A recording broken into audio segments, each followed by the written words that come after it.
OBC बांधवांच्या लढणाऱ्या न्याय हक्कासाठी लढणाऱ्या नांदेड जिल्ह्यातील नाभिक समाजाच्या एका कार्यकर्त्याच्या हातापायाला गंभीर दुखापत करणाऱ्या मारेकऱ्यांवर कडक कारवाई करून त्यांना शासन झालंच पाहिजे अशी आग्रही मागणी सुवर्णकार ओबीसी समितीचे प्रदेशाध्यक्ष गजू घोडके यांनी केली आहे। मराठा समाजाचे नेते मनोज जरांगे पाटील यांच्या उपोषणाला शह देण्यासाठी नाशकात गोल क्लब मैदानावर उपोषण करणारे गजूभाऊ घोडके यांच्या उपोषणाचा तिसरा दिवस होता।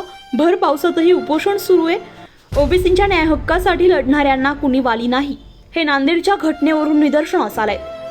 कुणावर हल्ला करून कोणतेही प्रश्न सुटत नसतात हे सर्वांनी लक्षात घेतलं पाहिजे। आम्ही अहिंसावादी आहोत। आमच्या हक्कांचं आम्ही सनदशीर मार्गाने रक्षण करू इच्छितो, परंतु आमच्या ओबीसी बांधवांवर कुणी हल्ले करत असतील तर ते आम्ही खपवून घेणार नाही। शासनाने नांदेडच्या घटनेशी गंभीर दखल घ्यावी, तसेच याला त्याला ठोका अशी चिथावणी देणाऱ्या जरांगे पाटलांसारख्या आसामींवरही कारवाईचा बडगा उचलण्याची धमक शासन तसेच पोलीस यंत्रणेने दाखवावी अशी मागणीही गजू घोडके यांनी केली आहे। दरम्यान आंदोलनाच्या तिसऱ्या दिवशी गजू घोडके यांची अनेक मान्यवरांनी भेट घेऊन त्यांना पाठिंबा दर्शवला आणि त्यांच्या प्रकृतीची विचारपूस केली आहे।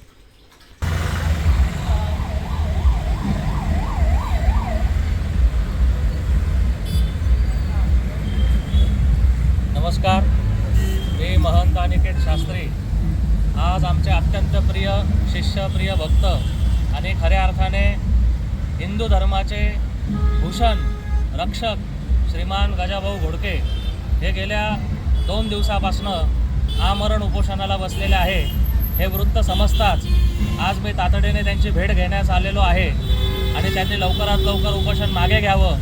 त्यांची समाजाला, राष्ट्राला खूप गरज आहे। आपण कायदेशीर लढाई ही मोठ्या प्रमाणात लढू शकतो अशी मी त्यांना विनंती करण्याला आलेलो आहे।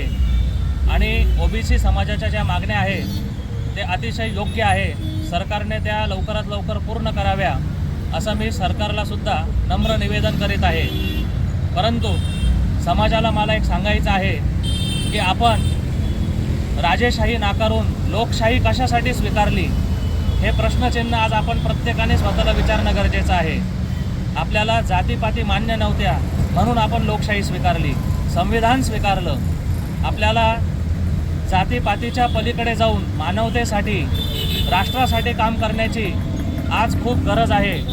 कारण धर्मशास्त्रामध्ये सांगितलेलं आहे, धर्मो रक्षति रक्षितः, म्हणजे तुम्ही धर्माचं, राष्ट्राचं रक्षण केलं तर धर्म आणि राष्ट्र तुमचं रक्षण करेल। त्याच्यात कुठेही म्हटलेलं नाही की जाती रक्षतो रक्षितः, धर्मो रक्षति रक्षितः असं म्हटलेलं आहे। त्यामुळे मी तर असं म्हणेल की प्रत्येक समाजामध्ये एक कमकुवत किंवा आर्थिकदृष्ट्या तो गरीब घटक असतो, त्याला आपण सर्वजण मिळून कशी मदत करता येईल, त्याला परत खालच्या वर्गातून उच्च वर्गामध्ये कसा आणता येईल, मूळ प्रवाहामध्ये त्याला कसा आणता येईल, हा विचार आपण सर्वांनी केला पाहिजे, ना की आपण जातीमध्ये भांडत बसलो पाहिजे। ही इंग्रज नीती होती, मुघलांची नीती होती, तोडा फोडा राज करा। तर त्या तोडा फोडा राज करा या नीतीचे आपण कुणीही बळी पडता कामा नये असं मी सर्व समाजाला, भारतवासियांना आवाहन करू इच्छितो।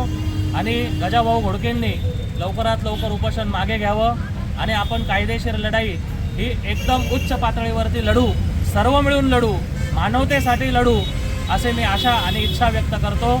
जय हिंद, जय भारत, जय श्रीराम।